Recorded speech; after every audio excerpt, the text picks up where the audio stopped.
Okay वो पीछे वाली लाइट की इस पे वो तो नहीं आ रही रिफ्लेक्शन। ठीक है चलें जी। तो आज के लेक्चर में हम नया टॉपिक शुरू करेंगे रिकमेंडर सिस्टम्स का।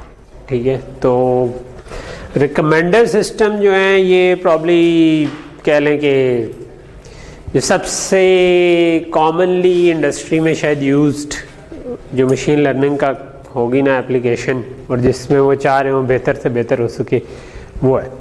तो रिकमेंडर सिस्टम है क्या? आप YouTube पे कोई वीडियो देखते हैं, आपको साइड पैनल पे बहुत सारी रिकमेंडेशंस आ रही होती हैं। आप वैसे YouTube का पहला पेज खोलते हैं तो आपको वैसे ही नज़र आ रहा होता है कि क्या क्या वीडियो आपके हिसाब से उसको लगता है कि मुनासिब हैं जो आप देख सकें। ठीक है तो similar is the case with Facebook पे आपको वो क्या दिखाए क्या ना दिखाए। अगर आपके बहुत से फ्रेंड्स हैं कि इनको वो ऊपर रखे कि इनको नीचे रखे किसकी पोस्ट को, तो ये जो रिकमेंडेशन है कि आपको रिकमेंड कर सके कि आप क्या करें, तो इसी की दूसरी फॉर्म है कि जिस तरह आपने ऑनलाइन शॉपिंग की है किसी चीज़ की, तो अगर आपने एक चीज़ की शॉपिंग की है तो दूसरी चीज़ वो रिकमेंड कर सके कि अमेज़ॉन हो, अलीबाबा हो, कोई भी हो।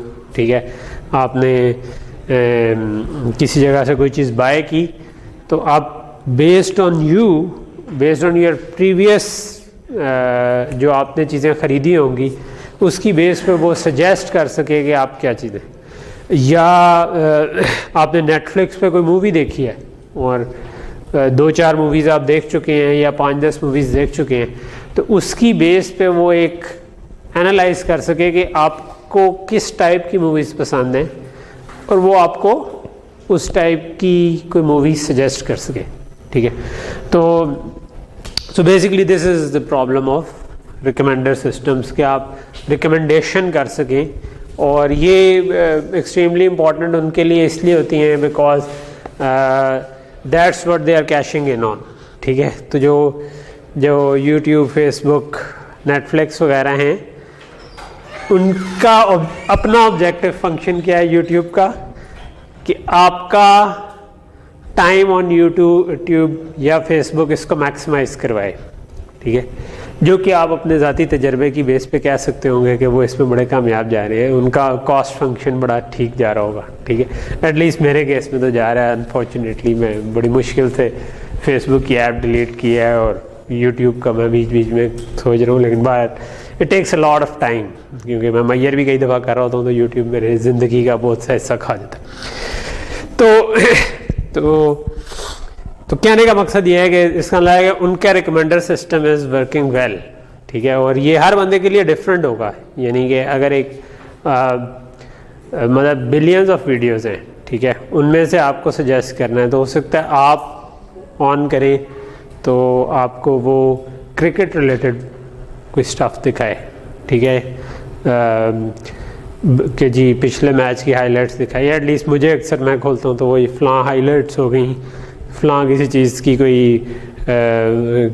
कोई सीज़न मैंने कभी देखा होगा तो उसके शॉर्ट क्लिप्स दिखा रहा होता है, या इस तरह से डिफरेंट तरह की चीज़ें। ठीक है तो जी कोई क्वेश्चन?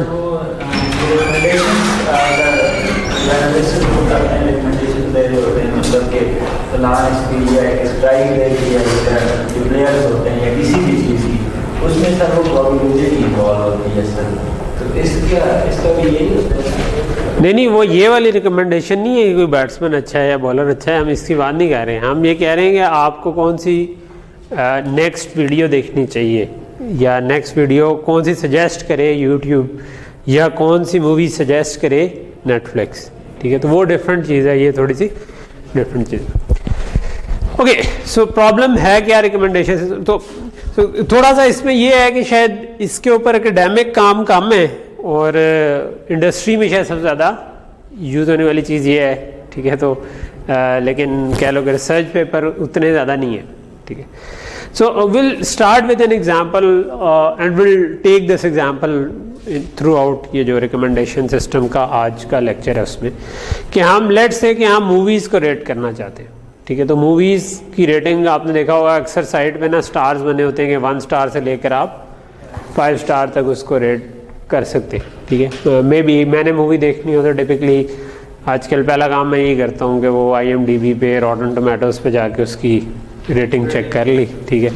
तो टिपिकली अगर वो 8 से ऊपर है तो अच्छी मूवी होगी, 7 से ऊपर है तब भी अच्छी होगी, 6 से ऊपर भी रीज़नेबल निकल आती हैं, लेकिन डिपेंडिंग ऑन कि कौन सी कैटेगरी है। और अगर उससे नीचे है तो फिर बेहतर है ना ही देखूं, ठीक है। बहुत ही कोई उसकी साइनॉप्सिस से लग रहा हो कि बहुत इंटरेस्टिंग है, स्टिल किसी वजह से रेटिंग नीचे है तो बंदा कभी देख भी लेता है, लेकिन अदरवाइज़ कहते हैं 6 is kind of my threshold, जिसके नीचे मैं शायद कम ही देखता हूँ, ठीक है। अगर उसमें से देखें तो it is the recommendation system कि जिसमें बहुत सारे लोग रेट करें। लेकिन खैर ये तो सिर्फ रेटिंग सिस्टम है, IMDb या रॉटन टोमेटोज़ का तो हम रेटिंग सिस्टम कहेंगे, लेकिन रिकमेंडेशन सिस्टम में इसका बरक्स होगा कि मुझे वो सजेस्ट भी कर सके कि आपके लिए कौन सी। सो लेट्स से कि मोबाइल साइलेंट कर लें यार, जो नहीं है, ठीक है। फॉर एग्जांपल लेट्स से हमारे पास 4 डिफरेंट यूज़र्स हैं, हमारी कोई मूवीज़ की सर्विस है और हम रेट करना चाह रहे हैं। और लेट्स से कि फॉर सिंपलिसिटी कि मैथ्स थोड़ा इजी हो जाए, हम 1 से 5 के बजाय 0 से 5 तक रेट करें, क्योंकि 0 से हमारा ज़रा मैथ्स आसान हो जाता है, ठीक है। तो लेट्स से कि हमारे 4 यूज़र हैं, Alice, Bob, Carol and Dave, जो और लेट्स से कि हमारी कलेक्शन में इस वक्त सिर्फ, क्योंकि सिंपलीफाइड एग्जांपल है, हमारे पास सिर्फ 5 मूवीज़ हैं, ठीक है, और उनकी हम रेटिंग की बात कर रहे हैं। But in real life probably अगर कोई नेटफ्लिक्स टाइप की सर्विस है तो we are talking about thousands of movies जो कि उनके पास होंगी, जो कि वो जिनमें से वो रिकमेंड कर सकते हैं। और सिमिलरली यूज़र्स भी उनके पास अलग अलग होंगे, लेकिन हर यूज़र काइंड ऑफ उसकी अपनी एक रिकमेंडेशन बनेगी, ठीक है। तो लेट्स से कि ये 4-5 मूवीज़ हैं, ये हाइपोथेटिकल नाम है, ठीक है। लेकिन लेट्स से कि एक मूवी है लव एट लास्ट, कोई रोमांस फॉरएवर है, क्यूट पपीज़ ऑफ लव है, नॉन स्टॉप कार चेजेस हैं, स्वॉर्ड वर्सेस कराटे है। नामों से आपको आइडिया हो रहा है और हम यही असम्पशन लेके चल रहे हैं कि लेट्स से कि पहली 3 जो हैं they are kind of romantic movies, ठीक है, और अगली 2 जो हैं वो ज़्यादा क्या लेंगे एक्शन काइंड ऑफ मूवीज़ हैं, ठीक है। तो लेट्स अज्यूम कि जी हम कहते हैं कि जो हमारे ये यूज़र्स हैं, मे बी मैं थोड़ा सा आगे आ जाऊँ, ये डब्बों को भूल जाएं। लेट्स से कि एलिस ने ये 2 मूवीज़ देखी हुई हैं, ये नहीं देखी हुई, ठीक है, और बॉब ने ये देखी हुई है, ये नहीं देखी हुई, ये देखी हुई है। और जिधर 0 है इसका मतलब उसने उसको लोएस्ट रेट किया है, जिधर 5 है या 4 है इसका मतलब है 5 ऑन द हाईएस्ट रेट किया है, एंड 5 स्टार रेट किया है, 4 स्टार रेट किया है, एंड सो ऑन। तो इधर हमें ये नज़र आ रहा है कि एलिस और बॉब जो हैं वो काइंड ऑफ जो रोमांटिक मूवीज़ हैं उनको ज़्यादा पसंद करते हैं, ठीक है। ऑल्दो उन्होंने 2 मूवीज़ रेट नहीं की हुई बीच में से, but we from the looks of it ये नज़र आ रहा है कि उन्होंने जोन सी 2 मूवीज़ देखी हैं या जोन सी मूवीज़ देखी हुई हैं उनमें उन्होंने एक्शन को बिल्कुल 0 रेट किया हुआ है, और जो रोमांटिक मूवीज़ हैं उनको बड़ा हाई रेट किया हुआ है, ठीक है। जबकि कैरल एंड डेव जो हैं उनका इसके ऑपोजिट बिहेवियर है कि उन्होंने काइंड ऑफ रोमांटिक मूवीज़ को 0 रेट किया हुआ है और एक्शन मूवीज़ का। रियलिटी में इतना बाइफर्केशन नहीं होगी, ठीक है, लेकिन हम क्योंकि अभी समझना चाह रहे हैं चीज़ को, तो इस वजह से हमने ये चीज़ इस तरह से की। सो हमारा प्रॉब्लम है क्या? प्रॉब्लम ये है कि पहला प्रॉब्लम ये है कि जो उन्होंने रेट नहीं की हुई, हमारी मशीन लर्निंग सिस्टम बता सके कि उनकी लाइकली रेटिंग क्या होगी। मोस्ट लाइकली वो इसको हाई रेट करेंगे या लो रेट करेंगे, कितना रेट करेंगे, ठीक है। तो फॉर एग्जांपल अभी मुझे नज़र आ रहा है कि इसने पहले 2 रोमांटिक मूवीज़ को 5 किया, तो मोस्ट लाइकली इसको भी हाई रेट करेगा। और इसी तरह एक को इसने 4, एक को 5 किया हुआ, तो may be 4.5 is a good gas कि वो कहते हैं रोमांटिक को किसी को 4 किसी को 5 कर रहा है, तो हमने उसकी एवरेज ले ली, ठीक है। इसी तरह कैरल ने अगर इसको रेट नहीं किया हुआ, तो क्योंकि वो रोमांटिक को नहीं पसंद करती, तो मोस्ट लाइकली वो इसको 0 रेट ही करेगी। And so on for Dave में भी जो रोमांटिक हैं उसको उससे पहले 0 रेट किया, तो अभी भी हमने 0 ज़्यूम किया, और एक्शन में अगर कोई रेट किया हुआ था हाई, तो हम अभी इसको हाई रेट किया। तो this is the problem that we want to solve, ठीक है। ओके, सो कुछ हम इसका नॉमेनक्लेचर डिफाइन कर लेते कि अब हमारे पास नंबर ऑफ मूवीज़ भी है और नंबर ऑफ यूज़र्स भी है, तो हम दोनों को n से ही डिनोट करेंगे, लेकिन NU फॉर यूज़र्स और NM फॉर मूवीज़। और अब जो हमारे पास ये काइंड ऑफ बना था, इसमें कुछ जगहों पे क्वेश्चन मार्क आ रहे हैं, राइट? तो कुछ जगहों पे नंबर है, कुछ जगहों पे क्वेश्चन मार्क। क्वेश्चन मार्क का क्या मतलब है कि उसने रेट इसको नहीं किया हुआ, या मूवी नहीं देखी हुई मोस्ट लाइकली, और रेट भी नहीं की हुई, तो हम उसको रिकमेंड करें या ना करें, बेसिकली हम ये देख लें।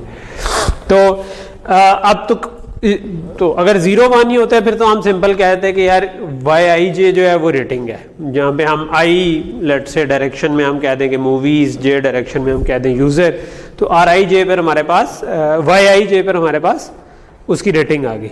लेकिन क्योंकि इन रेटिंग में क्वेश्चन मार्क्स भी आ रहे हैं, तो उसको हम ऐसे रिजॉल्व कर सकते हैं कि हम RIJ कह देंगे कि RIJ इज इक्वल टू 1 अगर उसने रेट किया हुआ है, 0 अगर उसने रेट नहीं किया हुआ। तो फॉर एग्जांपल जहाँ जहाँ क्वेश्चन मार्क्स आ रहे हैं RIJ वहाँ पे 0 होगा, बाकी सारी जगहों पे RIJ 1 होगा।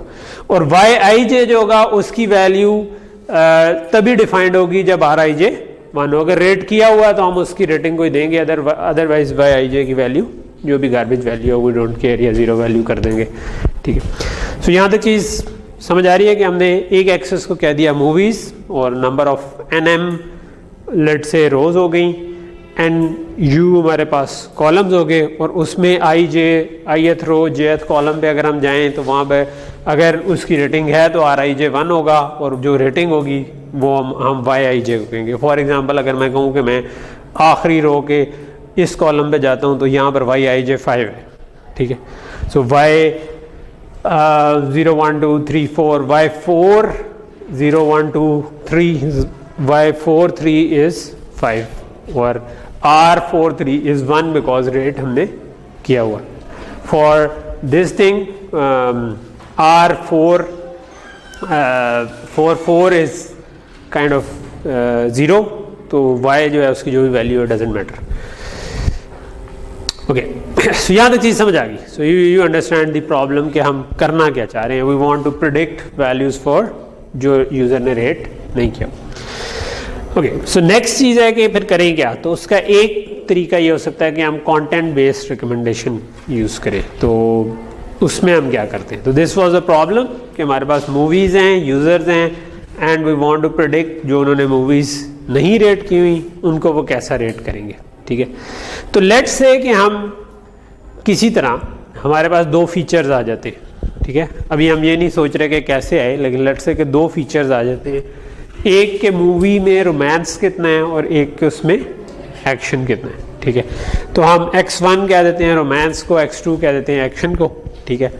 और जैसा कि नज़र आ रहा है कि फर्स्ट 3 मूवीज़ जो हैं वो रोमांटिक काइंड ऑफ मूवीज़ हैं, तो उनमें ये तीनों वैल्यूज़ बड़ी हाई आ रही हैं। तो 1 जो है हाईएस्ट वैल्यू है, तो हमने एक में 0.9 है, एक में 1.0 है, एक में 0.99 है, ठीक है। और इनमें एक्शन ना होने के बराबर है 0, 0.01, 0 में भी कोई एक आधा एक्शन सीक्वेंस हो कोई, ठीक है। तो इसलिए 0.01 हमने डाल दिया, ठीक, एंड सो ऑन।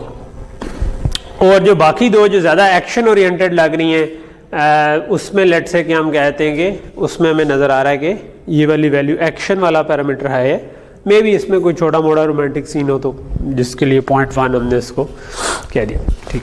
तो ये हमारी काइंड ऑफ एक तरह के 2 फीचर्स आ गए, ठीक है। तो हम करना क्या चाह रहे हैं, हम करना ये चाह रहे हैं कि इन फीचर्स की बेस पे और इनकी पुरानी चॉइसेस की बेस पे ये कह सकें कि यहाँ पर ये मूवी क्या रेट होगी, ये मूवी क्या रेट होगी, ये मूवी क्या रेट होगी, ठीक है।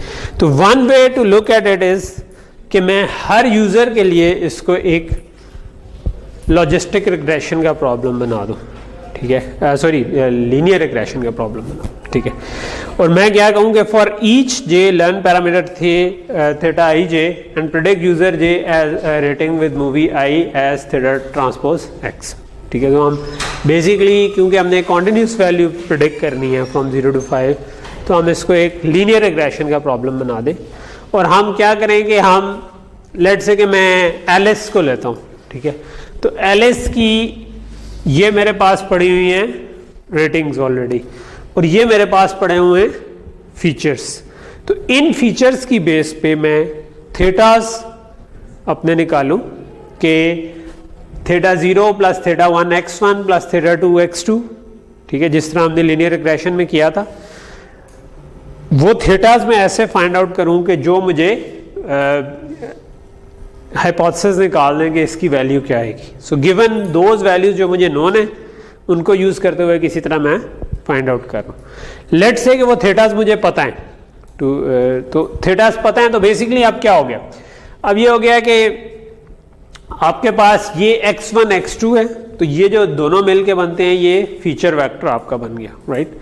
और इसके साथ मैं x0 भी डाल सकता हूँ जो हमेशा 1 होता है, तो 1.90 ये हो गया। और थीटास जो हैं वो मैं निकालूंगा बेस्ड ऑन उसकी एग्जिस्टिंग जो भी उसने रेटिंग की हुई थी। और लेट से वो किसी तरह निकाला हुआ, तो मैं थीटास अगर मेरे पास हो तो मैंने सिर्फ थीटा ट्रांसपोज एक्स निकालना है, ठीक है, जो कि हम हमेशा लीनियर रिग्रेशन में निकालते थे, जो कि बेसिकली हमारा क्या बनता होता था, थीटा 0 प्लस बेसिकली x0 हम हमेशा क्योंकि 1 ले लेते थे, ठीक है, और plus theta 1 x1 plus theta 2 x2, ठीक है। तो ये इसी को हम कहते थे थीटा ट्रांसपोज एक्स। में दोबारा इसलिए बता रहा हूँ, ऑल्दो आपने क्विज के लिए तैयारी की होगी, लेकिन क्योंकि हम लीनियर रिग्रेशन काफ़ी पहले पढ़ के आए हुए थे, तो जस्ट थीटा ट्रांसपोज एक्स का ये मतलब है कि हम हाइपोथेसिस इस तरह निकालें। ओके, सो हमारे पास बेसिकली अगर देखा जाए तो x1 एक फीचर बन जाएगा जिसमें ये दो चीज़ें आ जाएंगी, और प्लस हम 1 एक एक्स्ट्रा अपेंड कर देंगे। x2 ये फीचर बन जाएगा कि जिसमें ये दोनों चीज़ें आ जाएंगी और हम 1 अपेंड कर देंगे। फिर x3 आ जाएगा, x4 एंड सो ऑन। तो जितनी हमारे पास कह लो कि गिवन है, इस केस में गिवन नहीं है तो हमें ये नहीं पता, तो फॉर एलिस ये दोनों हमने इस पे भी x1 x2 आ गए, फिर आपके पास x4 और x5 आ गए, लेकिन x3 हमें नोन नहीं था, ठीक है। तो हमने किसी तरह थीटा निकाल लिए, अभी हमें ये नहीं पता किस तरह, लेकिन kind of logistic regression problem है तो हमें थोड़ा बहुत आइडिया है भी सही, लेकिन हम उस पर थोड़ा सा आगे जाके आते हैं। तो लेट्स अज्यूम कि अगर थीटा की वैल्यू 050 सेट हुई थी, ठीक है, जिस तरह भी आई, लेट्स अज्यूम कि वो सेट हुई थी, विच मेक सेंस बिकॉज 0 तो वो है थीटा 0 विच इज बायस, 5 हमने रेट कर दिया फॉर रोमांटिक, तो ये हमें नज़र आ रहा है कि Alice kind of romantic type की मूवीज़ पसंद कर रही है और एक्शन को नहीं कर रही, और एक्शन को हमने 0 कर दिया। तो अब अगर हम थीटा ट्रांसपोज एक्स निकालेंगे तो हम क्या करेंगे, 0 × 1 प्लस 0.99 × 5 प्लस 0 × 0 इनर प्रोडक्ट लेंगे, तो ये मेरे पास 5 × 0.99 आ जाएगा 4.95, जो कि मैं इस जगह पे कह सकता हूँ कि ये इसकी प्रेडिक्शन है। सो ये प्रॉब्लम समझ आ रहा है कि हम सिंपल इसको कह देंगे। अभी हमने बाकी यूज़र्स को भूल गए, हमने कहा कि एक यूज़र के लिए लॉजिस्टिक रिग्रेशन का प्रॉब्लम इसको समझ, इसी तरह हम दूसरे यूज़र के लिए भी इसको लॉजिस्टिक रिग्रेशन का प्रॉब्लम समझ लें, और उसने जो नई रेट की हुई उनके अलावा जो है उसको इनपुट समझ लें, और जो उसने रेट नहीं की हुई वो हमारे फिर फाइनली उसकी बेस पे हम निकाल लेंगे प्रोजेक्ट, उनको हाइपोथेसिस के ज़रिए बाद में हम प्रिडिक्ट कर लेंगे। ओके, सो बेसिकली ये तो हमने पहले ही बताया हुआ, RIJ1 है अगर किसी ने रेट किया हुआ है, YIJ1 है जिसमें YIJ1 नहीं है, सॉरी YIJ उसकी रेटिंग है, और अगर किसी ने RIJ1 है तो ये मैटर करता है, RIJ0 है तो YIJ की कोई वैल्यू नहीं डिफाइन नहीं किया हुआ हमने उसको। तो थोड़ा सा फ़र्क सिर्फ ये है कि जो नॉर्मल लॉजिस्टिक रिग्रेशन थी वो सिर्फ एक कॉलम होता था, अब हमारे पास नंबर ऑफ़ यूज़र्स ज़्यादा हैं तो हमने हर एक के लिए अलग-अलग इसको लॉजिस्टिक रिग्रेशन बना दिया, ठीक है। तो इसीलिए अब हम थीटा के साथ थीटास के बजाय थीटा जे कह रहे हैं, ठीक है, it is parameter vector of user J, ठीक है, और xi is the feature vector of movie I, तो ये तो हमारा उसी तरह जिस तरह पहले था। तो सब सिंपली हमने जो भी पिछली स्लाइड में देखा कि सिंपली जो हमारे पास किसी भी आई जे के लिए प्रिडिक्टेड रेटिंग है थीटा ट्रांसपोज एक्स, ठीक है। तो JH यूज़र जो भी यूज़र है, एलिस है, बॉब है, 1 था तो ये एलिस है, 2 था तो ये बॉब है एंड सो ऑन, ठीक है। तो 1 था तो एलिस के लिए हमने सारी रेटिंग्स इस तरीके कर दी है, थीटा को एक्स से मल्टीप्लाई करें तो हमारे पास आ जाएंगे। तो हर मूवी के लिए एक्स डिफरेंट है कि कितना एक्शन है कितना रोमांस है, तो उसके हिसाब से हम जब भी मल्टीप्लाई करके निकाल लेंगे। M जो है वो टोटल नंबर ऑफ मूवीज़ हैं जो रेट की हुई है यूज़र ने। अच्छा, अब हम इसको लर्न करना चाह रहे हैं, ठीक है। तो लर्न करने के लिए हम थीटास को लर्न करने के लिए हम क्या करेंगे, हम हमेशा लर्न करने के लिए क्या करते हैं, चाहे लीनियर रिग्रेशन हो, लॉजिस्टिक रिग्रेशन हो, थीटास को लर्न करने के लिए क्या करते हैं, ग्रेडियंट डिसेंट यूज़ करते हैं। और उससे पहले वो किस पे, हाइपोथेसिस तो हमने बता दिया थीटा ट्रांसपोज एक्स है, ठीक है। तो ग्रेडियंट डिसेंट क्या करता है, हमें पहले कोई कॉस्ट फंक्शन बनाना पड़ता है, ठीक है। तो कामरान इस तरफ बोर्ड पे, ठीक है। तो हम कॉस्ट निकाल सकते हैं, हम कह सकते हैं जे ऑफ थीटा एक हम बनाने की कोशिश कर सकते हैं, ठीक है। और वो हम क्या कर सकते हैं, हम मिनिमाइज बेसिकली करना है किस चीज़ को चाह रहे हैं, हम कह रहे हैं कि हमारे पास जो आपकी तमाम यूज़र्स हैं और तमाम मूवीज़ हैं, ठीक है, उनके ऊपर हम क्या करना चाहते हैं कि हमें थीटा ट्रांसपोज एक्स जो है, ठीक है, इसको कहना चाहिए थीटा जे ट्रांसपोज एक्स आई, ठीक है, फॉर ऑल आई जे, ठीक है। तो हम एक समेशन से अगर कहूँ तो मैं ये कह सकता हूँ कि जिसमें आर आई जे हमारे पास 1 हो, ठीक है, फॉर ऑल वैल्यूज़, ठीक है। तो उन तमाम वैल्यूज़ पे जाऊँ तो थीटा ट्रांसपोज एक्स मेरी प्रेडिक्शन है, उसको मैं असल प्रेडिक्शन से माइनस करूं और उसका स्क्वायर ले लूं, ठीक है। तो ये हम कह सकते हैं कि ये इसको मिनिमाइज करूं, और ऑब्वियसली इसको मैं 1/m से डिवाइड भी कर सकता हूं, ठीक। और प्लस अगर मैं रेगुलराइज करना चाहता हूं तो हमारे पास हम क्या करते थे कि λ/m into summation theta eyes के जो स्क्वायर था, ठीक, ये कर सकते हैं, ठीक। तो यही वाली चीज़ हम इधर भी कर सकते हैं कि हमने आपके पास जो तमाम आईज जिसमें आर आई जे 1 हो, तो वो वाली मूवीज जिसको रेट किया हुआ है, ठीक है, फॉर एनी यूज़र, और उस यूज़र के लिए हम अब ये थीटा जे पे चला रहे हैं, ठीक है। तो इसका मतलब है कि एक यूज़र की भी बात हो रही है, ठीक है। मैंने उधर वैसे बोलते हुए सारे यूज़र्स की बात कर ली थी, लेकिन हम अगली स्लाइड पे सारे यूज़र्स पे आ जाएंगे। तो इधर we are talking about single user, कि कोई भी थीटा जे है तो हम उसमें जिस पे उसने रेट किया हुआ है, आर आई जे 1 है, हम थीटा ट्रांसपोज एक्स से हमारी रेटिंग निकल आई और उसमें से हमने वाई माइनस किया और उसका स्क्वायर लिया, तो ये कॉस्ट फंक्शन निकल आया। और अब इसको अगर ऑप्टिमाइज में कर लूँगा तो मेरे पास इससे थीटास निकलेंगे। तो ये हमारा जो सिंपल लॉजिस्टिक रिग्रेशन का होता है, और साथ हमने रेगुलराइजेशन टर्म यूज़ कर। रिकमेंडर सिस्टम्स में उमूमन हम एक चेंज ये करते हैं कि हम जो m से डिवाइड किया हुआ है उसको हटा देते हैं, मगर उससे कोई फ़र्क नहीं पड़ेगा, बिकॉज m जो है वो एक कांस्टेंट है, ठीक है। फिर एक कांस्टेंट से मल्टीप्लाई करें तो आपके कॉस्ट फंक्शन का मिनिमा चेंज नहीं होता, कांस्टेंट सिर्फ उसको स्केल करता है, ठीक है, फंक्शन को स्केल करता है, तो मिनिमा उसी पॉइंट पे रहता है। सिर्फ ये है कि उसकी वैल्यू थोड़ी सी चेंज हो जाएगी कि वो ऊपर चला जाएगा, जिस पॉइंट पे था उसी पे उसकी वैल्यू m टाइम्स बढ़ जाएगी और बाकी चीज़ों की वैल्यू m टाइम्स बढ़ जाएगी, तो उससे कोई फ़र्क नहीं पड़ता। तो ये हमारा कॉस्ट फंक्शन है फॉर सिंगल यूज़र, ठीक है। लेकिन हम करना क्या चाह रहे हैं, हम ये तमाम यूज़र्स के लिए करना चाह रहे हैं, ठीक है। तो ये हमारा, ये जो हमने पिछली स्लाइड पे यही वाला फंक्शन लिखा था, हमने 1/m उड़ा दिया, बाकी सिंपल जो हमारा लीनियर रिग्रेशन का कॉस्ट फंक्शन था वही कॉस्ट फंक्शन है। लेकिन हम करना चाह रहे हैं कि for theta 1 to theta n, where जो n u जो है वो हमारे पास नंबर ऑफ यूज़र्स हैं, तो हर यूज़र के लिए अलग-अलग हमने ये निकालना है, ठीक है। तो हमने उसको एक तरह से वेक्टराइज करके कहा कि यार इन सारों को के लिए मैं ऑप्टिमाइज करना चाह रहा हूँ कि सारे यूज़र्स के लिए कॉस्ट को मिनिमाइज बेसिकली करना चाह रहा हूँ।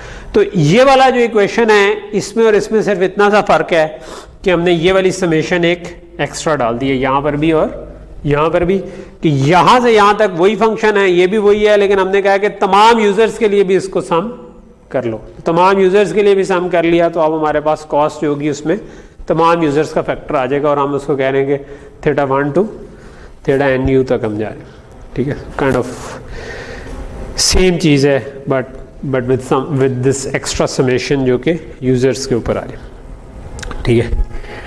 सो ऑप्टिमाइजेशन एल्गोरिथम हम ग्रेडियंट डिसेंट भी यूज़ कर सकते हैं और ऑब्वियसली कोई और भी यूज़ कर सकते हैं। हमने देखा हुआ है कि उसके अलावा एल्गोरिथम्स भी एग्जिस्ट करते हैं जिसमें हम जिनको हम बता देते हैं कि ये डेरिवेटिव है और तुम खुद ही ऑप्टिमाइज कर लो, ठीक है। तो अगर हम ग्रेडियंट डिसेंट यूज़ करें तो ये हमारे पास ऑप्टिमाइजेशन एल्गोरिथम का कॉस्ट फंक्शन था और हम इसको जब ऑप्टिमाइज करते हैं तो क्या करते थे, हमने कहा था कि पार्शियल डेरिवेटिव ले लो विद रिस्पेक्ट टू थीटा, तो हमारे पास ग्रेडियंट आ जाएगा और उस ग्रेडियंट को एक लर्निंग रेट से मल्टीप्लाई करते हैं और माइनस करके उससे ऐड करते हैं। तो हर आइटरेशन में हम इस तरह अपडेट करते हैं। इधर दो वैल्यूज क्यों लिखी हुई हैं, बिकॉज हम थीटा जीरो के लिए उसको रेगुलराइज नहीं करते, ठीक है। तो बाकी ये सेम है, सिर्फ ये रेगुलराइजेशन टर्म क्योंकि थीटा जीरो के लिए नहीं थी तो इस वजह से हमने थीटा जीरो की अपडेट अलग लिखी हुई है और दूसरे की अपडेट अलग लिखी हुई। Otherwise this is the same partial derivative जो कि हमने लीनियर रिग्रेशन में लिया था। कि लीनियर रिग्रेशन में लिया था तो ये एक्स के एक्स्ट्रा आ गया था ना, जो इधर नहीं आ रहा था जब हमने उसका डेरिवेटिव लिया, ठीक है। तो ये वही आ रहा है एंड उसको थीटास के हिसाब से, हर थीटा के हिसाब से पार्शियल डेरिवेटिव लिया हुआ है, तो ये वाली चीज़ बन जाती। तो ये वाली आपकी ग्रेडियंट डिसेंट की अपडेट हो तो ये अपडेट होते होते थोड़ी देर में कन्वर्ज कर जाएगा और आपके पास थीटास निकलेंगे, ठीक है। ओके, सिर्फ फर्क क्या है कि 1/m मिसिंग है, राइट। तो जो लीनियर रिग्रेशन वाला था उसमें 1/m था, ओके। सो ये हम करेंगे तो हमारे पास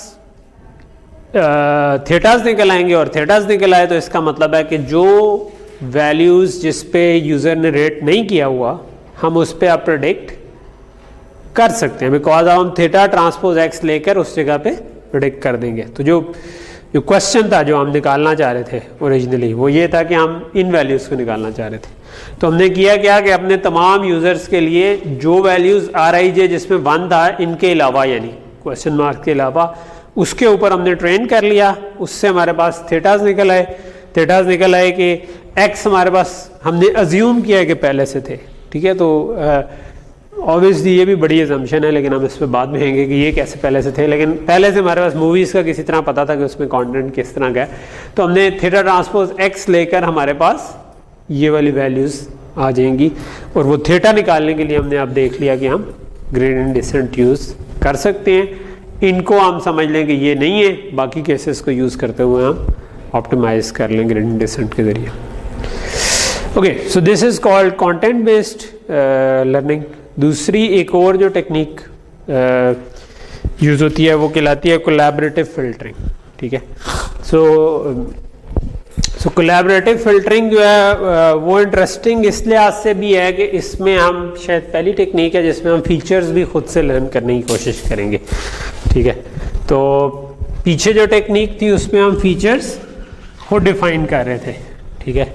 लेकिन मशीन लर्निंग में आजकल ये काम होता है कि आपके फीचर भी ऑटो लर्न हो जाए किसी तरह, तो वो और भी अच्छा है, ठीक है। और जो मैंने आपको बताया हुआ है कि कॉन्वोल्यूशनल नेटवर्क्स में तो हमेशा ही यही होता है। तो हम जब ये वाला सेक्शंस ख़त्म हो जाएंगे तो हमने वो भी कवर करने, लेकिन कोलैबोरेटिव फिल्टरिंग भी ऐसी टेक्निक है जिसमें फीचर्स भी हम देखेंगे कि ऑटो लर्न हो जाए। ओके, सो ये हमारा प्रॉब्लम था जो कि हमने अभी पिछले वाले सेक्शन में सॉल्व किया, कि जिसमें हमने क्या किया कि हमने कहा कि किसी तरह हमारे पास फीचर्स गिवन थे और उन फीचर्स के ज़रिए हमने थीटास ट्रेन किए और थीटास ट्रेन कर लिए तो हमने फिर जो अननोन वैल्यूज़ थी उनको भी प्रेडिक्ट कर लिया। लेकिन इसमें एक बड़ी अजम्पशन थी कि ये फीचर्स हमें ऑलरेडी गिवन है, ठीक है। और ये मतलब ये कहाँ से आया ये हमने नहीं डिस्कस किया, ठीक है। कि मूवी को क्या सारे लोग जाके सारी मूवियाँ देख के पहले उसका कंटेंट बनाएंगे कि भाई उसमें इतने % रोमांस है और इतने % एक्शन है, क्या वो फीचर्स बनाएंगे? तो ये एक मुश्किल काम बन जाता है ना कि फ़ीचर्स कैसे निकालें, ठीक है। तो अब हम उसका उलट करना चाह रहे हैं, हम बेस्ड ऑन रेटिंग ये लर्न करना चाह रहे हैं कि किसी मूवी के फीचर्स क्या हैं, ठीक है। तो लेट्स से कि हमें ये फीचर्स नोन नहीं है कि किसी मूवी पे कितने % रोमांस है, कितने % एक्शन है, लेकिन हमें ये नोन है कि इन लोगों ने कैसे रेट किया हुआ है, ठीक है।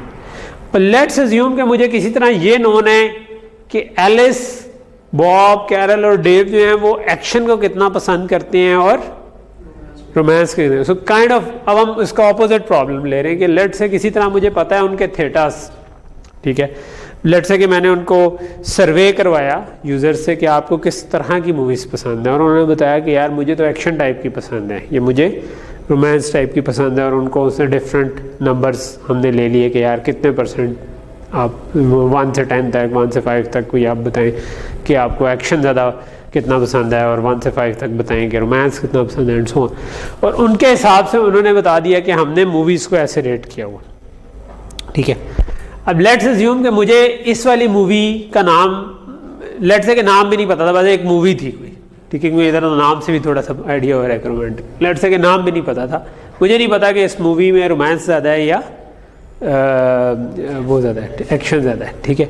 और लेट्स से कि किसी तरह मुझे ना ये थेटास पहले से नोन थे, थेटा पहले से नोन होने का मतलब है कि एलिस और बॉब का मुझे पता था कि थेटा जीरो तो हमने सारे केस में जीरो अज्यूम किया है, तो एलिस जो है वो और बॉब जो है वो रोमांस को बहुत ज़्यादा हाई रेट करते हैं, और कैरल और डेव जो है वो एक्शन को हाई रेट करते हैं। तो 5-5 इन्होंने एक्शन को रेट किया हुआ है, इन्होंने रोमांस को किया, और बाकी वो रोमांस को ये पसंद नहीं करते बिल्कुल, और ये एक्शन को पसंद नहीं करते। लेट्स से कि ये किसी तरह मुझे नोन है, ठीक है। तो बेसिकली बहुत ही मैथमेटिकली सिंप्लीफाइड मॉडल है, लेकिन असल में इससे थोड़ा सा कॉम्प्लेक्स होगा, लेकिन लेट्स से कि हमें किसी तरह फीडबैक से ये पता है। तो क्या मैं इसकी बेस पे बता सकता हूँ कि ये मूवी जो है ये रोमांटिक होगी या एक्शन होगी? अगर मुझे ये पता है कि एलिस ने इसको 5 रेट किया है, बॉब ने इसको 5 रेट किया है, कैरल ने 0 किया है, डेव ने 0 किया, तो क्या इस इंफॉर्मेशन की बेस पे मैं कुछ गेस लगा सकता हूँ? वो कैसे लगा सकता हूँ?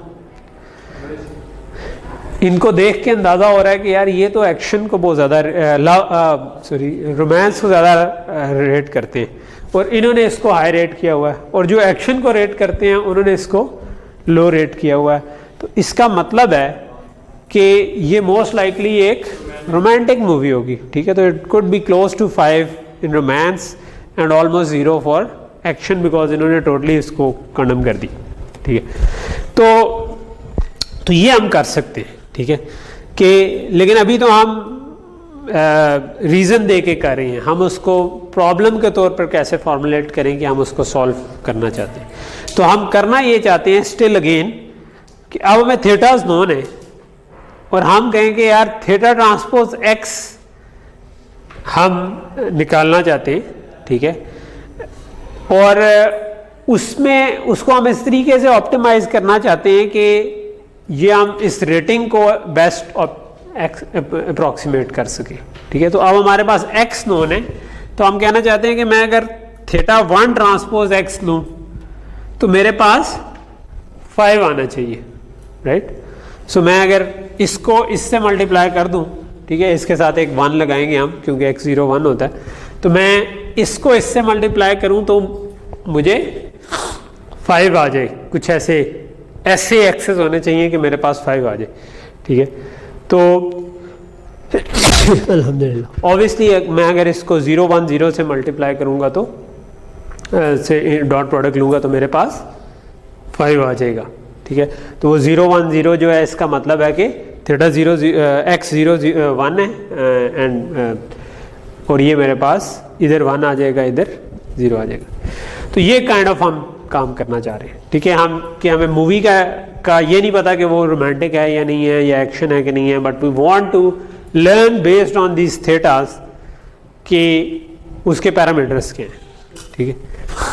सो इन अदर वर्ड्स हम तमाम यूज़र्स के लिए और तमाम मूवीज़ के लिए काइंड ऑफ ये करना चाह रहे हैं कि हम फॉर एग्जांपल मूवी 1 के लिए मैं करना चाह रहा हूँ, तो मैं इन तमाम यूज़र्स का जो theta 1 transpose x, theta 2 transpose x, theta 3 transpose x, theta 4 transpose x, वो इन वैल्यूज़ के इक्वल आ रहा हो, राइट।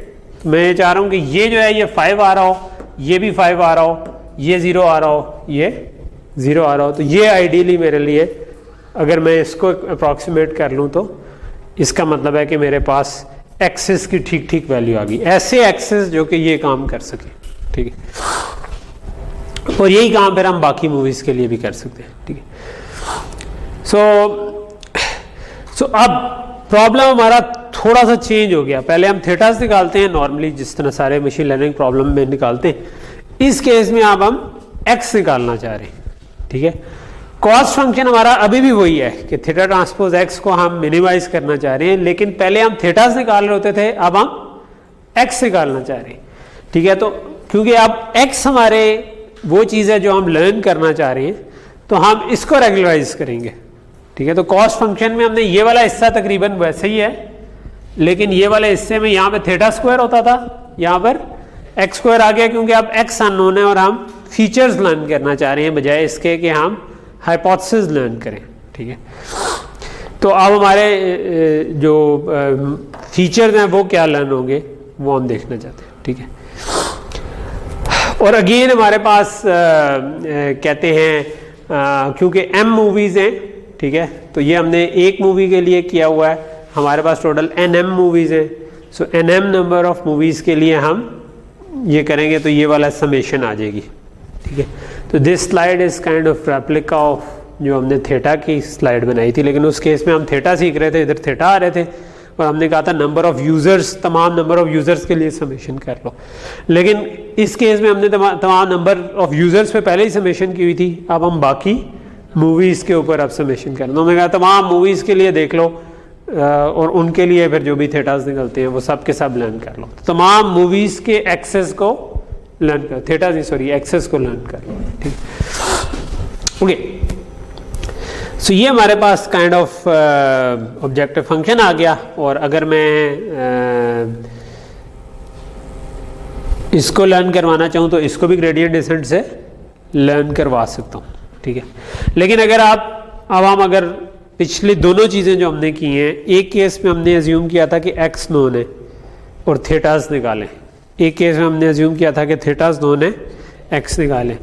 तो अगर हमारे पास मूवी रेटिंग्स हों, एक्सेस गिवन हो कि उनमें उनके फीचर्स ऑलरेडी गिवन हो, तो हम थीटा निकाल सकते हैं, और अगर हमारे पास थीटा गिवन हो तो हम एक्सेस निकाल सकते हैं। तो ये हमारा काइंड ऑफ एक वो चिकन एंड एग प्रॉब्लम जिसे कहते हैं ना कि अंडा पहले आया कि मुर्गी पहले। ठीक है, तो पहले हम ये निकालें या पहले हम ये निकालें, और अगर हम पहले एक अज्यूम कर लें कुछ भी, उससे थीटास निकाल लें, एक्स कुछ भी रैंडम अज्यूम किया उससे थीटास निकाल लें, उन थीटास से दोबारा एक्स निकाल लें, उन एक्स से दोबारा थीटास निकाल लें, उस थीटा से दोबारा, we can repeat the process और एक्चुअली एक्सेस और थीटास दोनों को थोड़ा सा फर्दर जो करेक्ट वैल्यूज़ हैं उनकी तरफ कन्वर्ज करवा सकते हैं। ठीक है, तो ये हमारा काम जो है ना ये हम कर सकें। ठीक है, कि हमें थीटा कोई गैस करें, थीटा को उससे एक्स निकालें, उन एक्सेस से थीटा निकाल लें, थीटा से एक्स निकाल लें, एक्स से थीटा निकाल लें, और थोड़ी देर बाद हम दोनों कन्वर्ज करते हुए किसी न किसी वैल्यू पे जो कि स्टार्टिंग से बेहतर वैल्यू होंगी वहाँ पे पहुँच जाएगा।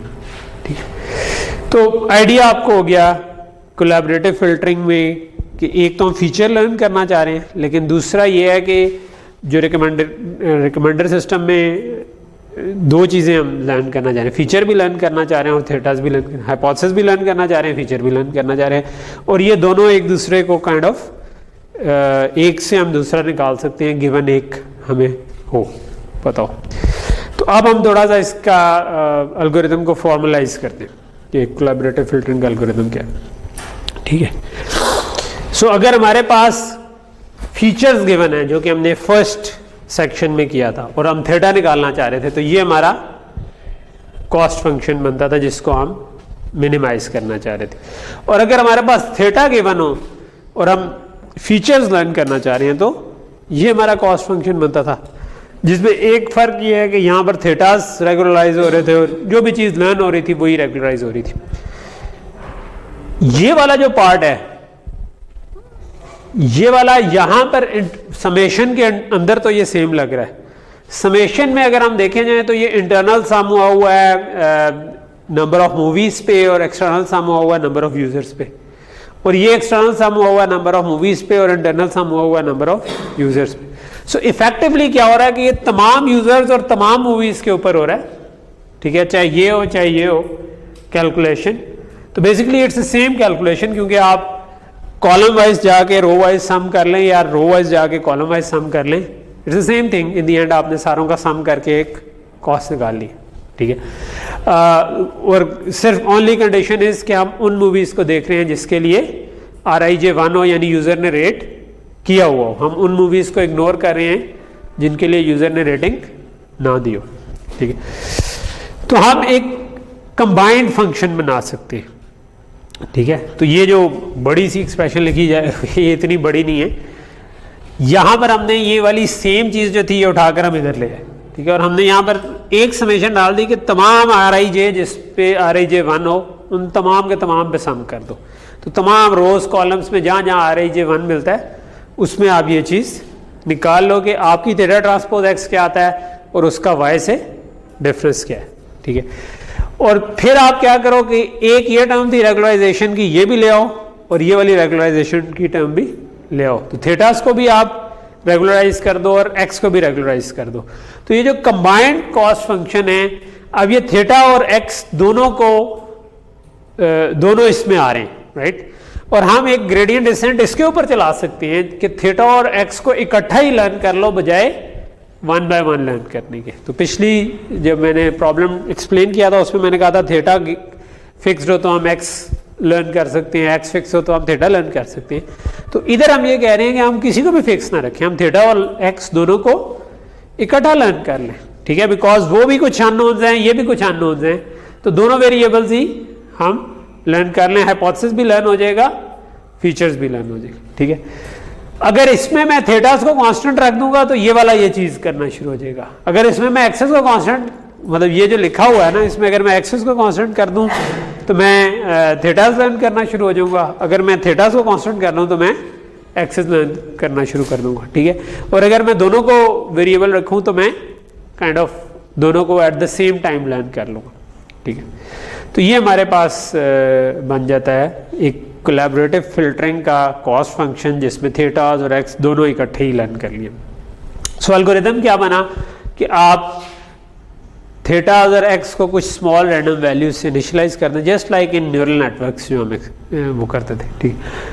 अच्छा, एक छोटी सी बल्कि चीज़ उसके आने से पहले, जब हम ये लर्न करते हैं ना तो एक छोटा सा फर्क इसमें हम ये करते हैं कि इसमें वो जो हम थीटा 0 रखते थे ना एक्स्ट्रा से, और x1 को हम हमेशा 1 रखते थे, वो हम नहीं रखते, राइट। हम कहते हैं कि उसकी ज़रूरत नहीं है। हमारा जो ओवरऑल थीटाज हैं वो अब Rn में ही होंगे, Rn+1 में नहीं होंगे, यानी कि एक एक्स्ट्रा हम बायस टर्म ऐड नहीं करेंगे। और उसकी वजह क्या है? उसकी वजह ये है कि अब एक्सेस हम लर्न कर रहे हैं। तो इसका मकसद ये है कि अगर ऑब्जेक्टिव फंक्शन को लगा कि उसको 1 लर्न कर लेना चाहिए तो वो ऑटोमेटिकली इसके अंदर 1 लर्न कर लेगा, क्योंकि x अब हम नहीं बता रहे ना। पहले तो होता था कि x इनपुट फीचर्स होते थे, ठीक है। अब हमने कहा कि फीचर्स भी खुद ही लर्न कर लो। तो उसने अगर लर्न करना होगा कि भाई पहला या कोई भी वैल्यू 1 होनी चाहिए थी, तो वो ऑटोमेटिकली लर्निंग एल्गोरिदम ही उसको 1 सेट कर देगा। तो इसलिए हमें बायस की ज़रूरत नहीं है, ठीक है। तो ये ओके, सो हम अब x0 नहीं है, अब x1 to nm और थीटा 1 to nu है हमारे पास। इनको स्मॉल रैंडम वैल्यू से इनिशियलाइज करें। कॉस्ट जो दोनों की कंबाइंड हमने लिखी थी उसको मिनिमाइज करें, और उसके लिए हमारी जो टर्म बनती है वो ये वाली बनती है कि x को अपडेट करने वाली टर्म जो ग्रेडियंट डिसेंट की, ये partial derivative with respect to x है, ये partial derivative with respect to theta है। तो थीटा y नहीं, ठीक है। तो इसको इसके हिसाब से ये वाला पार्ट जो ब्रैकेट के अंदर है ये पार्शियल डेरिवेटिव है, इसको आपने लर्निंग रेट से मल्टीप्लाई करके नई वैल्यू निकाल ले, ठीक है। और for a user with parameter theta and movie with learn features predict theta transpose X, ठीक है। तो जब हमने निकाल लिया, जिसके पैरामीटर भी आ गए, थीटा भी आ गया, तो अब अगर कोई मूवी किसी ने नहीं प्रेडिक्ट की हुई तो हम उसको प्रेडिक्ट कर सकते हैं, बिकॉज बाकी यूजर्स की बेस पे हमें उसके एक्स मिल गए, ठीक है। तो एक्स हमारे पास गिवन है और इस यूजर की बाकी मूवीज की वजह से थीटा मिल गया, ठीक है। सो अगर मैं इसको ब्रॉडली बोलूं तो हमने क्या किया, तमाम यूजर और तमाम मूवीज की बेस पे हमारे पास जिन मूवीज में कम यूजर ने रेट किया हुआ था, मतलब कम यूजर नहीं कहना चाहिए, जिस मूवी पे इस यूजर की रेटिंग नहीं थी वो हमने बाकी यूजर से लर्न कर लिया इस कंबाइंड लर्निंग में, ठीक है। और इस यूजर के जो थीटाज हैं वो हमने इसी ने जो बाकी मूवीज रेट की हुई थी उससे लर्न कर लिए। तो अब वो जो क्वेश्चन मार्क था उसके दोनों चीज़ें हमारे पास आ गई हैं। थीटाज आ गए हैं बिकॉज इसने बाकी बहुत सी मूवीज रेट की हुई थी, और जो आपके एक्स है कि उस मूवी के क्या फीचर होने थे वो क्योंकि बाकी लोगों ने उनको रेट किया हुआ था उससे हमने लर्न कर लिया। तो थीटा ट्रांसपोज एक्स जब निकालेंगे तो हमारे पास प्रेडिक्शन आ जाएगी। ओके, सो ये काइंड ऑफ हमारा कह लें कि कोलैबोरेटिव फिल्टरिंग का एल्गोरिथम है, ठीक है। स्लाइटली डिफरेंट, बट अगर हम देखें तो जो हमारे आखिरी 2-4 टॉपिक्स हैं ना, उनमें नई चीज़ें कम है। वही जो हमने बेस बिल्ड की थी ना, लीनियर रिग्रेशन, लॉजिस्टिक रिग्रेशन की, वही यूज़ होते हुए डिफरेंट टेक्निक्स यूज़ हो रही हैं। तो इधर भी हमने यही किया कि हमने लीनियर रिग्रेशन की को यूज़ करते हुए कोलैबोरेटिव फिल्टरिंग का एल्गोरिथम निकाल लिया, जो कि रिकमेंडर सिस्टम में यूज़ हो सकता है, ठीक है जी। कॉफ़ी है? किसके पास है कॉफ़ी यार? मेरे पास तो कॉफ़ी नहीं है। हमने चाय भी, आज तो हमने वैसे ही, वो एक अजीब सा दिन था, आज वो था ना, हर चीज़ उल्टी हो रही थी, ठीक है। सुबह सुबह पता था कि कोई धरने शरने की वजह से बंद हो गए, लेकिन वो भी किसी ना किसी तरह निकला। तो वैसे मैं ज़्यादा जल्दी पहुंच गया, क्योंकि लोग डर के मारे निकले नहीं हुए थे। मैंने गूगल पे चेक कर लिया तो पहुंच गया। फिर आपका क्विज़ लेना था, तो वो उसको जब मैं फ़ोटोकॉपी के लिए भेजने लगा तो पता चला बिजली का मसला बना हुआ है, ठीक है। फिर वो जब वो मेरे पास आया, मैंने प्रिंट लिया तो प्रिंटर में सफ़ा फंस गया, तो उसको मैंने निकाल के उसको कोई सीधा सुधा करके डाला, तो फिर मैंने प्रिंट सी ले लिए आप ठीक है। तो वो करके जब मैं क्लास में आया तो थपाक पटाखा बज गया और लाइट चली गई, ठीक है। लेकिन एंड पे हम लगे, कहते हैं where there is a will there is a way, ठीक है। तो आप करते लगे ना, तो हमारा तो आधा घंटा पहले भी ज़ाया हो गया था। तो कोई नहीं, 5-10 मिनट और लेंगे, आपकी और क्लासें कुछ नहीं होंगी, क्योंकि हाँ अभी फ़ौरन 1 बजे क्या 2 बजे, तो जिसकी लैब है वो चला जाए। आप थोड़ा सा सेक्शन वीडियो में देख लेना, but it's hardly, I don't think it's more than 10 minutes, ठीक है। तो रिकमेंडर सिस्टम जो है वो छोटा टॉपिक था ओवरऑल ही, ठीक है, ठीक है। ओके, सो नेक्स्ट है जी वेक्टराइजेशन। ये क्या है? इसमें हम कोई नई चीज़ नहीं पढ़े, अब हम उसी को एज अ वेक्टर वेक्टराइज करके एक ही दफ़ा में इम्प्लीमेंट करने की बात करें। तो ये जो मेरे पास लेट्स से मैट्रिक्स थी, मैट्रिक्स कह रहा हूँ, ये जो रेटिंग थी यूज़र की और मूवी की, रोज़ मूवीज़ को रिप्रेजेंट कर रही थी कॉलम्स यूज़र के, तो मैं क्या कर सकता हूँ कि इसको एक एज अ मैट्रिक्स भी रिप्रेजेंट कर सकता हूँ कि ये मेरे पास वाई मैट्रिक्स है, जिसकी रोज़ जो हैं वो मूवीज़ को रिप्रेजेंट कर रही हैं और कॉलम्स जो हैं वो यूज़र्स को रिप्रेजेंट करेंगे, और आई जे का मतलब है कि इस मूवी के लिए इस यूज़र की क्या रेटिंग है, ठीक है। और ऑब्वियसली एन एम और एन यू हमने कहा हुआ है, M for movie, U for user, तो ये basically N M by N U type of matrix है, ठीक है। सो अब हम क्या कर सकते हैं कि हमारी जो प्रिडिक्टेड रेटिंग्स हैं उनको हम कह सकते हैं कि वो थीटा ट्रांसपोज एक्स हैं फॉर, अगर हमने थीटास भी लर्न किए हुए हैं और एक्सेस भी हमारे पास हैं, तो हर जो प्रेडिक्शन आ रही है वो क्या है? थीटा ट्रांसपोज एक्स, ठीक है। सो वेयर थीटा इज कि जो आपने इस यूजर के पैरामीटर्स लर्न किए हुए थे, और एक्स इज कि आपने इस मूवी के जो फीचर लर्न किए हुए थे। तो हमने, आपको याद होगा, हमने पहले ऑगमेंट किया था, इधर हमने एक्स अलग से डाले थे, राइट। और थीटा जो है वो इसके अलावा एक और मैट्रिक्स बनेगी फॉर एवरी यूजर, ठीक है।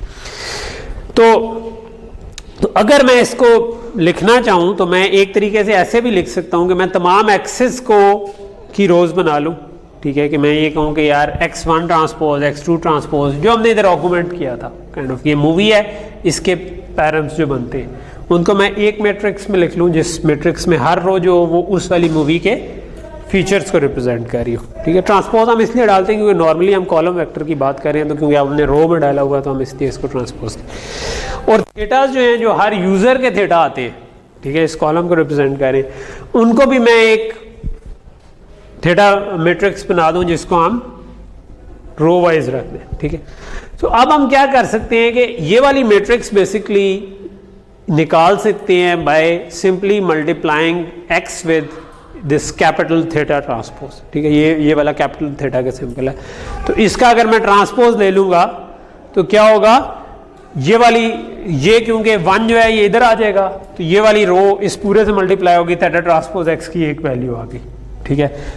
अगली जो सेकंड रो है वो सेकंड कॉलम बन गया होगा, ये उससे मल्टीप्लाई होगा, दूसरी वैल्यू आ गई। थर्ड कॉलम इससे मल्टीप्लाई होगा, थर्ड की आ गई, अप टू आपके जितने भी नंबर ऑफ यूजर्स थे, तो आप इस डायरेक्शन में नंबर ऑफ यूजर्स बन जाएंगे, और इस तरफ जाना हो तो आप नंबर ऑफ मूवीज पे आ जाएंगे, बिकॉज ये वाली चीज़ मल्टीप्लाई हो रही है, सेकंड रो में ये वाला काम करेंगे कि ये वाली रो उठेगी वो इससे मल्टीप्लाई होगी क्योंकि इसका ट्रांसपोज हुआ है तो पहले वाले से मल्टीप्लाई होगी, फिर ये सेकंड वाले से एंड ये थर्ड वाले से करते करते नंबर ऑफ यूज़र्स तक, फिर ये दूसरा रो बनेगी एंड सो ऑन करते करते आपके नंबर। तो आपकी ये m by N U matrix बन जाएगी, number of movies by number of users by simply कि आप अगर x इंटू थीटा ट्रांसपोज दें तो ये एक बड़ी सी मैट्रिक्स बन जाएगी। ठीक है, इसी आगे आप वही वाला एल्गोरिथम यूज़ कर लें जो हमने पीछे कोलैबोरेटिव फिल्टरिंग का यूज़ किया है फॉर एस्टिमेटिंग थीटास, और इसी को हम लो रैंक मैट्रिक्स फैक्टराइजेशन भी कहते हैं। इसी एल्गोरिथम का एक नाम लो रैंक मैट्रिक्स, मैं सिर्फ बता रहा हूँ क्योंकि ये नाम आपको आए तो आपको पता होना चाहिए कि this is the same thing जो कि हमने कोलैबोरेटिव फिल्टरिंग में यूज़ की थी, तो इसमें कोई नई बात नहीं है। ठीक है, लो रैंक मैट्रिक्स जो है अगर आपने लीनियर अलजेब्रा पढ़ा है तो आपको पता होगा कि लो रैंक मैट्रिक्स क्या होती है। अगर नहीं भी पता तो मैं आपसे पूछूंगा नहीं कि भाई लो रैंक मैट्रिक्स क्या होती है, लेकिन लो रैंक मैट्रिक्स है कि जिस रैंक आपको होता है ना कि कितने लीनियरली इंडिपेंडेंट उसके अंदर है, तो ये जो मैट्रिक्स बनती है ये बाय डिफॉल्ट लो रैंक बनती है। और इसकी फैक्टराइजेशन हमने जो की थी वो पीछे जो हमने कॉस्ट फंक्शन को के हिसाब से जो थीटास और एक्स निकाले थे वो बनती।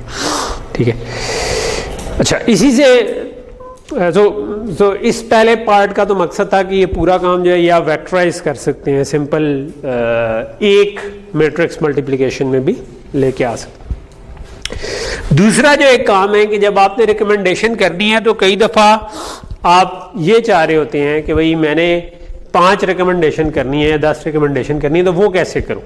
ठीक है, तो अगर आपके पास कोई प्रोडक्ट आई है और आप उसके हिसाब से कोई अगली उसको रिकमेंडेशन देना चाहते हैं, तो how to find movies related to movie I, तो आपने ith मूवी देखी कोई, तो क्या मैं आगे वाली 5 मूवीज जो हैं वो कौन सी रिकमेंड करूं।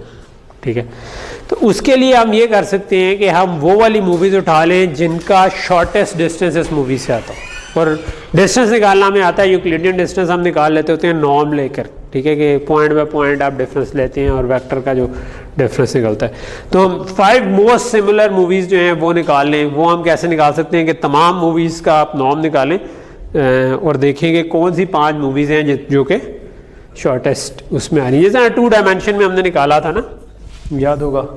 ठीक है, कि 2 डायमेंशन में अगर एक ये मूवी आ रही है और एक ये आ रही है, ये मेरा फीचर x1 है, ये x2 है। ठीक है, तो अब इनका डिफरेंस हमने निकाला था ना कि दोनों का डिफरेंस ले लें और उसकी लेंथ ले लें। राइट, डिफरेंस लेंगे तो ये वाला वेक्टर आ जाएगा, इसकी लेंथ ले लें। ठीक है, तो अब अगर ऐसी बहुत सी मूवीज़ हैं तो मैं क्या करूँगा कि ऐसी अगर मैंने 5 रिकमेंड करनी थी तो इन सब का डिस्टेंस मैं निकालूंगा और उनमें से जो उनसी 5 का क्लोजेस्ट आ रहा है वो मैं रिकमेंड करूँ। तो इस किस्म की कैलकुलेशन हो रही होती है जब यूट्यूब आपको सजेस्ट कर रहा होता है कि उसने आपकी जो 5-10 आपने पहले वीडियोस देखी होती हैं उनके हिसाब से उनके क्लोजेस्ट कौन सी बनती हैं। ऑब्वियसली वो भी फीचर उसने खुद से लर्न किए होंगे। ठीक है, और जो फीचर उसने खुद से लर्न किए होंगे, अच्छा फीचर्स पर खैर अभी मैं आता हूँ। इसको बाज़ का हम वो भी अज्यूम कर लेते हैं कि इसके अराउंड एक स्फेयर है जिसके अंदर हम देख रहे हैं, और वो स्फेयर जो है उसको एक्सपैंड करते जा रहे हैं और उसमें 5 मूवीज़ जहाँ तक आ जाए वो हम उठा के दे दें। लेकिन नेट इफेक्ट यही है कि आपने करना क्या है कि आप सारी मूवीज़ को पे इसको कैलकुलेट करें, जिन 5 का कम से कम डिस्टेंस आए वो आप रिकमेंड कर दें। ठीक है, this could be a simple recommendation system. ठीक, अच्छा इसमें एक जो छोटी सी चीज़ थी कि अब क्योंकि हम फीचर्स खुद लर्न कर रहे हैं, तो जब हमने पहले नाम दिए थे तो हमने नाम दिए थे रोमांस, एक्शन, कॉमेडी, लेकिन एल्गोरिदम ने अगर रन किए होंगे ना तो वो ज़रूरी नहीं है कि हम उसको कैटेगराइज कर सकें कि x1 का मतलब रोमांस है, x2 का मतलब कॉमेडी है। ऑल्दो हम उसको बाद में देख सकते हैं कि यार किन किन मूवीज़ पे ये हाई आ रहा है और उससे हम कुछ समझने की कोशिश कर सकते हैं कि उसने क्या लर्न किया है, बट इन प्रैक्टिस हमें नहीं पता चलेगा कि उसने क्या लर्न किया है। ठीक है, तो हम उसको डिफरेंट मूवीज़ के साथ कोरिलेट करके ख़ुद से निकालने की कोशिश तो कर सकते हैं, लेकिन ज़रूरी नहीं है कि उसने जो हम समझ रहे थे कि फ़ीचर्स होने चाहिए वही लर्न किया हो। एल्गोरिथम खुद से भी फ़ीचर्स देख सकता है और वो हो सकता है उससे ज़्यादा कॉम्प्लेक्स हों जो कि हम सोच सकते थे। ठीक है, कि हो सकता है कि वो जो फीचर्स लर्न करे वो उससे ज़्यादा एडवांस्ड हों जो कि हम सोच सकते थे। ठीक है, फॉर एग्ज़ाम्पल कोई कॉम्बिनेशन बनता है रोमांस एक्शन कॉमेडी का, और वो कहे कि ये वाला जो फीचर है ना इस पे लोगों ऑप्टिमाइज होते हैं, ये लोग ये देखते हैं, ठीक है, और उसका कोई नाम ना हो, ठीक है, बट दैट उसका नाम कोई X4 X5 हमने ये जो दिए यही हो, लेकिन वो X4 X5 जो है वो उनका कोई भी लीनियर कॉम्बिनेशन हो जो कि बहुत अच्छा इंडिकेटर हो कि यार कि ये लोग मूवी इस किस्म की पसंद करते हैं। ओके जी, लास्ट थिंग जो है वो है मीन नॉर्मलाइजेशन, ठीक है।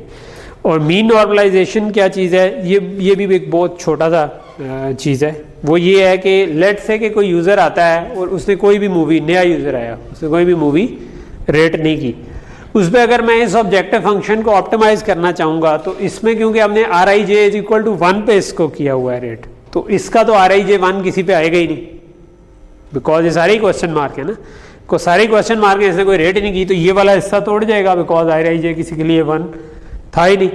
तो फिर ये इन चीज़ों पे ऑप्टिमाइज़ करने की कोशिश करेगा, और इसको ऑप्टिमाइज़ करने के लिए अगर उसने थीटा ऑप्टिमाइज़ करने हैं तो उसके लिए बेस्ट चीज़ क्या होगी कि वो थीटास को सारों को ज़ीरो कर दे, ज़ीरो कर दे तो ये ऑटोमेटिकली कॉस्ट ज़ीरो हो जाएगी, राइट।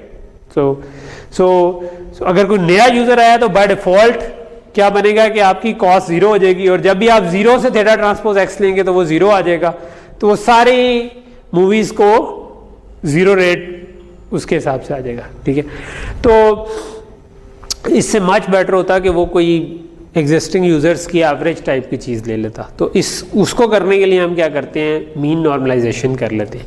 तो हम करते हैं ये कि ये ओरिजिनल रेटिंग थी, इस रेटिंग से हम इन सारों के मीन निकाल लेते हैं, ठीक है। तो हमने हर मूवी के लिए उसका मीन निकाल लिया कि मीन यूज़र रेटिंग उसकी क्या बनती है, ठीक है।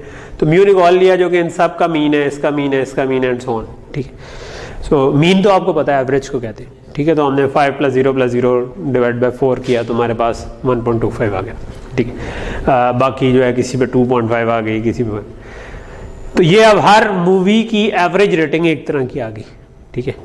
हमने ये मीन सब्ट्रैक्ट कर दिया पाई में से, तुम्हारे पास ये नई चीज़ आ गई, ठीक है। अब ये ज़ीरो मीन हो गई है, और इसमें क्या लें कि अब वो 0 से 5 तक नहीं है बल्कि -2.5 से +2.5 तक चली जाएगी, ठीक है।